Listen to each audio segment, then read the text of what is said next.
I like to service. I like to serve wine. I like to suggest cheese. I like to see people happy when they eat the cheese soufflé. I like to see the people face. I like to, if something isn't working, I say, why is this thing not working? This is the Deep in the Weeds podcast. I'm Anthony Huckstep. What's it like taking over an existing business with a great reputation, making it your own and taking it on a new culinary journey too? Well, today's guest has done just that with one of Sydney's most unique venues. Stefano Voltattorni is the owner of the Stinking Bishops in Enmore, Sydney.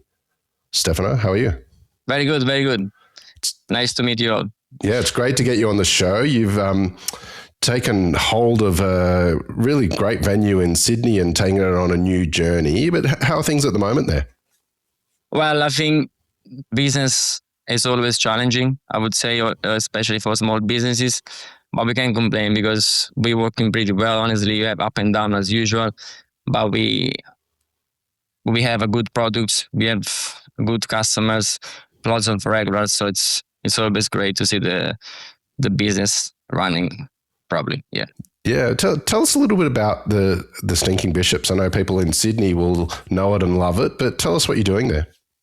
So, firstly, the Stinking Bishop has been opening in 2014 from two Australian guys that have been traveling all around Europe. So they had this big passion about cheese. And so on the 1st of April 2014, they have decided to open this, I think it was mainly like a cheese shop when they first opened. And they were making coffees and stuff. And then after a few years, they tried and introduced a small menu, sharing menu. And then after a few years, I came on board. It was just during COVID because I came in July 2020 and I started to work at the Stinking Bishop. And as soon as I walked in, I felt like, oh, that's the place I like. Because honestly, after working in hospitality for so many years, I had something unique. I needed something to stimulate myself. So as soon as I walked in, I said, oh, that's the place for me. And I started to work there. And then I shared my passion with my wife, which we've been working together for all our life. And then I said, oh, I really need to buy this place. And then after a few years, it was 3 years ago, and then we had the chance to buy the Stinking Bishop. So it was one of the best achievements I had in our life. Honestly, we've been changing a lot because since we came on board, we specialize the Stinking Bishop in cheese and wine pairings. We do these events once every month or two, and now they get fully booked like months in advance. We extended our food menu. So we have like a big a la carte menu as every restaurant. Plus, honestly, we have 65 cheeses and 70 charcuterie where you can create your own cheese board. Like every day, we've also opened as a daily and cafe since March. So in the morning now we're doing toasties, baguettes, and everything. And then from 5 o'clock we open for dinner. So we're also extending our opening hours. We do, as I said, in the morning, daily cafe. We do sell cheese all day long, like from 8:30 in the morning until when we close in the night. You can come, purchase cheeses, have a coffee, have a glass of wine. Like we're trying to do the best we can do. What's it been like for you operationally, adding the extra hours and also the extra offering with the deli? Has it been a logistical sort of challenge? It's been challenging, honestly, because we do something different. So for the Australian culture, I think, we don't do eggs. Now, lately we've added like a baguette with frittata, which is an Italian style omelette. But at the start, it was good because honestly, when we first opened, we had many people coming even from, North Shore and stuff to come and see what we do. But honestly, I didn't have the response I wanted from the local people, which is fine. But yeah, that's something that's I want to work on more on the. I was expecting more local customers to come and visit us, but at the same time, I do understand that, as I said, we do something different. So we don't do scrambled eggs on toast or anything like that. We work with our cheeses and charcuterie we have. Like we don't do any Reuben, we don't do anything that's you can see any other cafes or any other delis. Yeah, around Sydney. So this is something That, this is something that can be less interesting for us, but at the same time, we know we are unique. So every customer comes walking in, they know that we are not the usual restaurant cafe around the area. As you mentioned a bit earlier, you've got an incredible array of cheeses and charcuterie. Does that weave through the menu at night as well? Is that really important to get sort of cheese through the main dishes and things like that as well? To be honest with you, honestly, as we are a cheese restaurant, most of the menu is related to cheese, but at the same time, you do understand that sometimes people, they want to have something different. So honestly, we are Italian, the chef is Italian, we also have a big Italian influence on our menu, as we do porchetta, the Italian style, we do meatballs, we do like all this traditional. Honestly, I'm a big fan of French cuisine as well, as I worked for 5 years in fine dinings in London. So, chicken liver, steak tartare, cheese soufflé. That's we've been also nominated for the best mac and cheese in Sydney in 2018. So it's wow. What makes a great mac and cheese? Just great ingredients and passion. love your honesty. I want to sort of talk about the Sinking Bishop in detail in a little bit and how you've sort of entwined your heritage into it a bit more as well. But take us back to when you were young. Whereabouts did you grow up and what sort of role did food play? Honestly, I was born in Italy, from the center of Italy on the Adriatic side. It's just on the edge between Marche and Abruzzo, just by the sea. The area where I live is full of wineries, good restaurants. I don't know if you know a bit of Italy, but every village and has a different culture, different dishes and different stuff. I grew up with my family where my nonno and my nonna, they have a farm. So every morning I was going with my nonno to feed, chickens, pigs, picking apples and stuff. And I usually had in the morning as a breakfast with my nonno, he was cutting prosciutto, apple, adding some cheese. So that's what my usual journey when I was a teenager. And then I started to go to the hospitality school in Italy, the high school, and I was 13 or 14. And since then, I've started to work on the weekend because honestly, I was a teenager. I wanted to go out and stuff. I needed more money. So every Saturday and Sunday, I was working both days. And then all the other days, honestly, I was going to school as usual. But I always had this passion. I also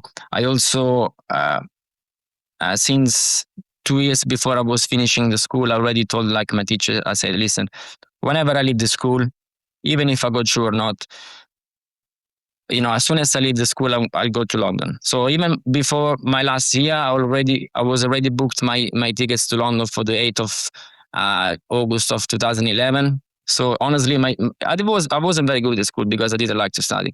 But the teachers, they got me through because they knew that I had already the ticket for London. So as soon as I arrived in London, I had a chance to do some good interview, one at the Lesbrook with Esson Blumenthal, another one at the Ritz. And then I got the chance to work at the Ritz when I was just 19. One funny thing is that I didn't know anything about English. And when I went to the HR and do the interview, I've done the interview with Google Translate. So I was writing there and they were writing back to me because I didn't know anything about English, zero. So I don't know how they took me to work there.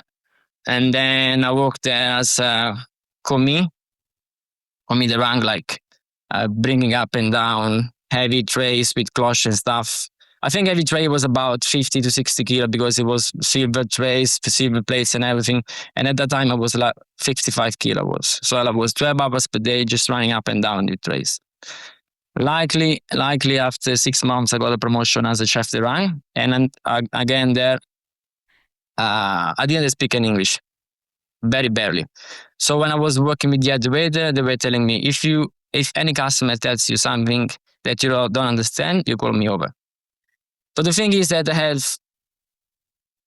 my passion. I wanted to learn. I wanted to grow up. I was always watching. I was always asking. And also the fact that I didn't know English very well, it wasn't a problem for me because I had so many other things to cope the fact I didn't know English. So that was something Very good. And also, I was at the end. I worked as a waiter at 20 years old at the Ritz in London, and I also had the chance to see the Queen during the Diamond Jubilee in 2012. I actually have the menu. Yeah.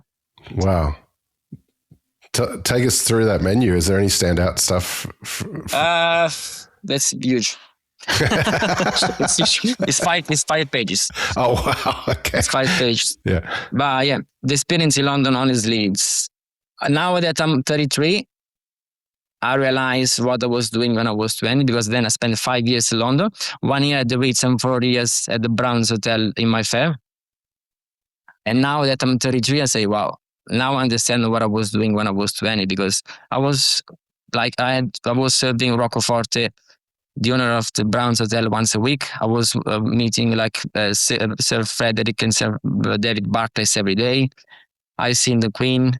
I was serving like Rowan Atkinson, Emma Watson, all these people that you don't realize when you're 20. But now, or maybe I served like Karl Lagerfeld on a private function. And now I'm 33, I say, wow, I do realize now the stuff and the experiences I've done during this year. Honestly, also all the...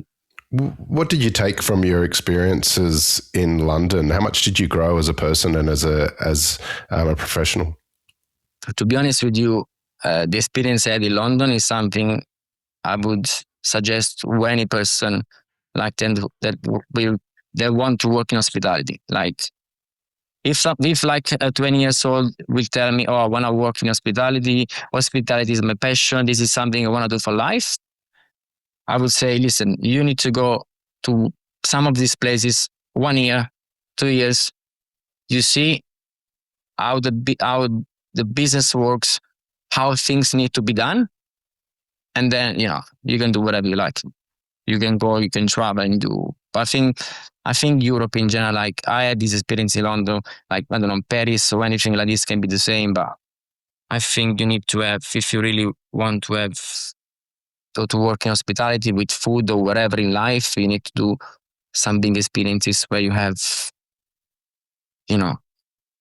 big people, people with much experience to tell you how this stuff works. Because even when I left London, they told me, wherever you will work in life, whatever you're going to do in life, how things need to be done properly.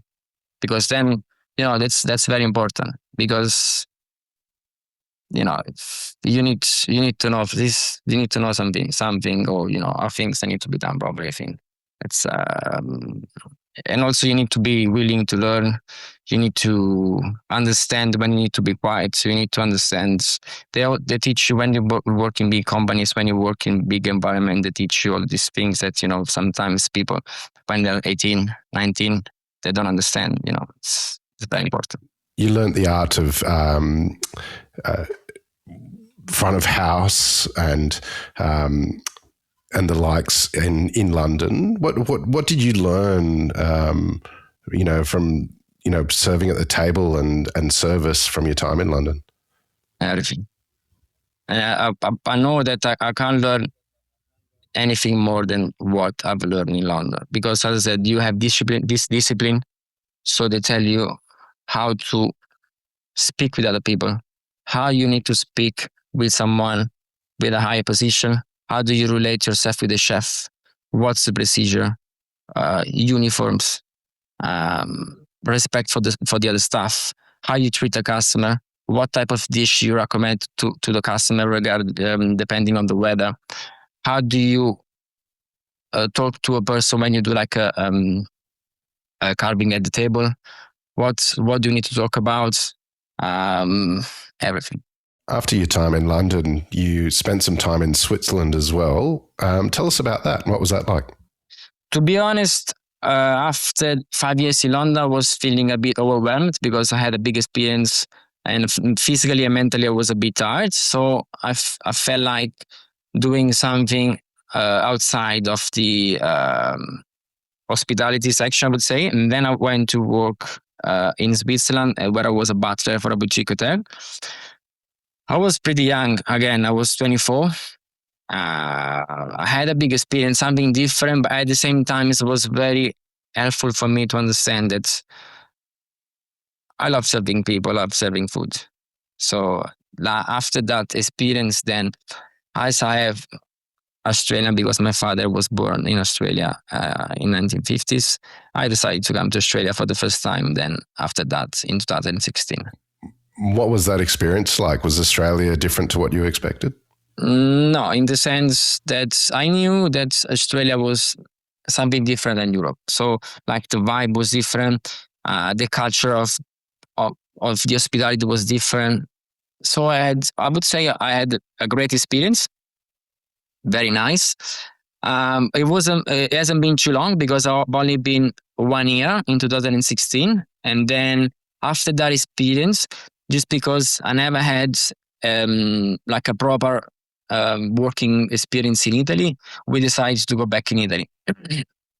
But I had a very good experience in Australia. Like I've only been, as I said, 1 year before going back in Italy. But it was nice, much different from now. Well, tell us about the decision to make the move back to Australia.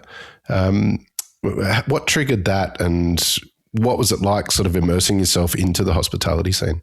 To be honest with you, when I was back in Italy for a couple of years, it was very helpful because I could understand that Italy was not the place where I would live for life. Because apart from the great food and stuff, I didn't have as many opportunity as I could have overseas. It could be Australia, it could be Europe, it could be anywhere else. So we've decided with my wife to come back to Australia again, also because I had the opportunity of the passport. So Australian by descent. So we actually took the last plane from Rome to Dubai on the 9th, I think was the 19th of March 2020. So because in Italy there was already the lockdown. I had actually the flight booked after a few days, but then I had to reschedule a few days before because there was no more planes. No more planes. So we came here having trouble because my wife at the time was with a student visa. So when we were in Dubai, they didn't want her to come to Australia. So they had to call the Australian embassy and say, listen, what do we have to do with this girl? So they were taking the luggage out of the plane, and they said, oh, are you going or you want to stay here with your wife? I didn't know what to do. And then I say, I go. But then by the time the Australian embassy answered, and then we go back both in here, likely. It's been hard because as soon as we arrived, honestly, personally, I have to say that we didn't have any money. Like we had probably barely $1,000 when we came because we did spend some money investing in Italy and stuff. So we didn't have any money. But we just stayed here because honestly, likely we could get some money from the government during the COVID. But we've been not working for like 3 months or so. Before then, we've started our journey at the Stinging Bishop in July 2020. How did it feel when you landed that job and started working at the Stinking Bishops? As I said, I felt like it was mine already. It was something I really like, as my personality is, I really like different stuff, different things, different. So as soon as I walked in and I looked myself around, I was watching and I said, oh, this is what I want. And then it just became like natural. I started to treat my shop as it was mine already. How did the opportunity come about for you to take ownership of it? So basically, at the time, the Singing Bishop was sold in 2019 to a new owner from the original guys. And as soon as I started to work there, I've asked some share to the business owner which was working at the time. After 1 year, I got the chance to get some shares. And then as arrived at some point that, I was working there since 3 years or so, I had everything under my control from A to Z, from kitchen, food, wines, cheese and stuff. And my wife came on board. So we've decided we make an offer, I will buy. Honestly, without Valentina, my wife, I would never do this big step because it's always challenging. But with her, I say, okay, now it's time to do it. You mentioned your nonna earlier, and also putting your Italian heritage into Sinking Bishops. And do any dishes from your region or from your nonna, have they influenced the menu or appear on it? Honestly, meatballs. In Italy we have meatballs. We have a lot of actually compliments or like comments on our sauce, because they say, "Oh, what do you put in the sauce?"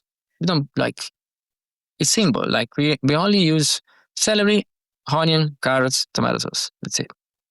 But it's so nice. This is what we do. The Italian cuisine is simple. We don't put too many ingredients.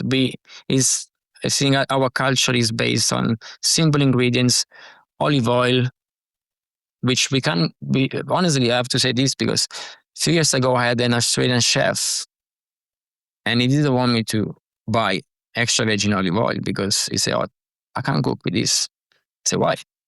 "Because they're spicy." I said, "This is oil."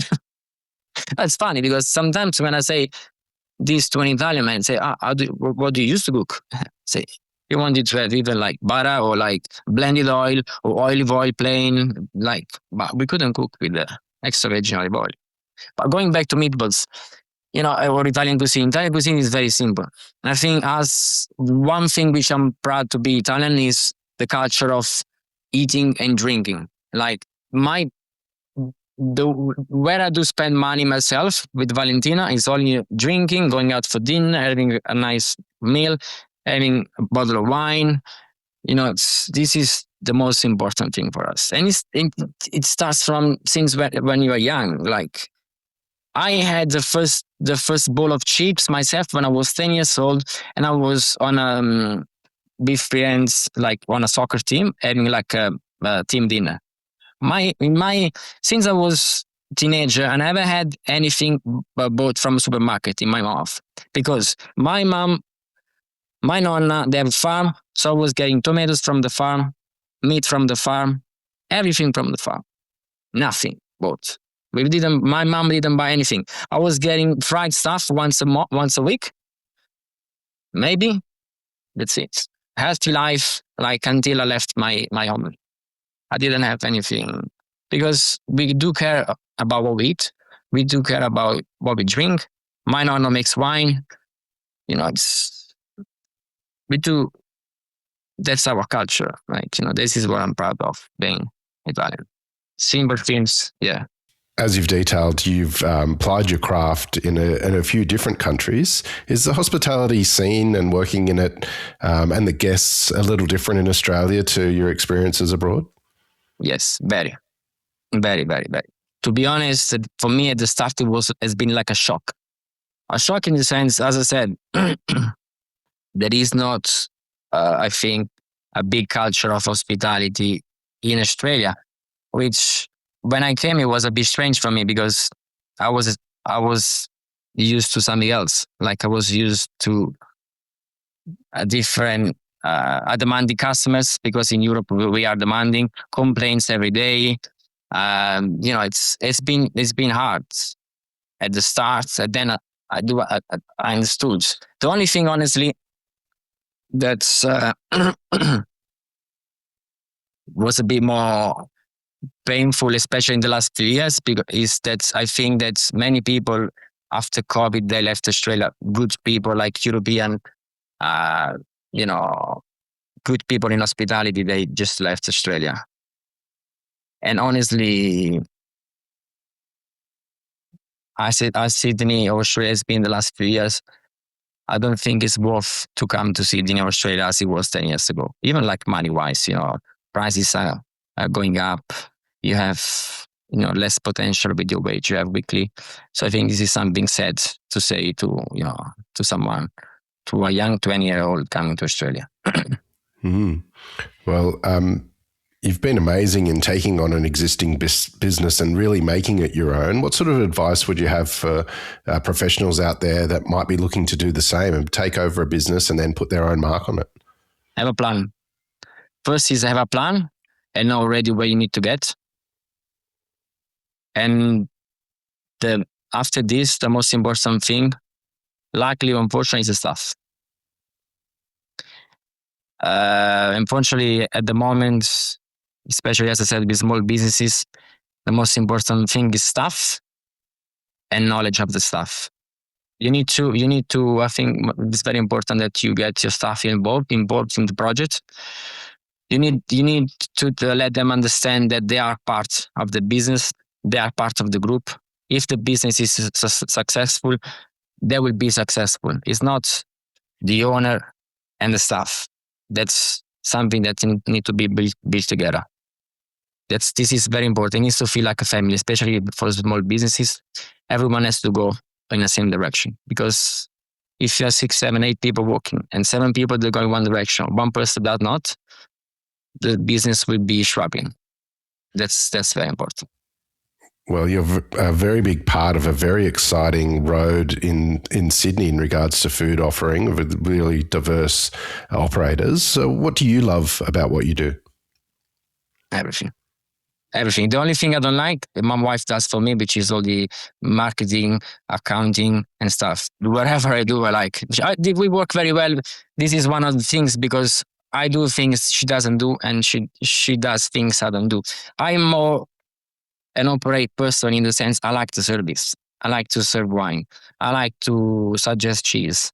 I like to see people happy when they eat the cheese souffle. I like to see the people face. I like to, if something isn't working, I say, why is this thing not working? But then I can get an answer because I'm there most of the time. So I see people passing through the window. I see why they don't stop. I see why they're coming. And then I make adjustment. Maybe we do this, and maybe we can change and make this happen. Maybe, but I love everything I do. Yeah, I love everything I do, because otherwise I wouldn't be able to make it. If I don't like something, it's not going to work. Well, Stefano, it's amazing to see what you're doing with the Stinking Bishops, and can't wait to see where you take it from here. So please keep in touch, and we'll catch up again soon. Sure. This is the Deep in the Weeds podcast. I'm Anthony Huckstep. Stay tuned as we take a deep dive into the lives of the incredible people who ply their trade in the food and hospitality sector. Special thanks to executive producer Rob Locke for making this all happen.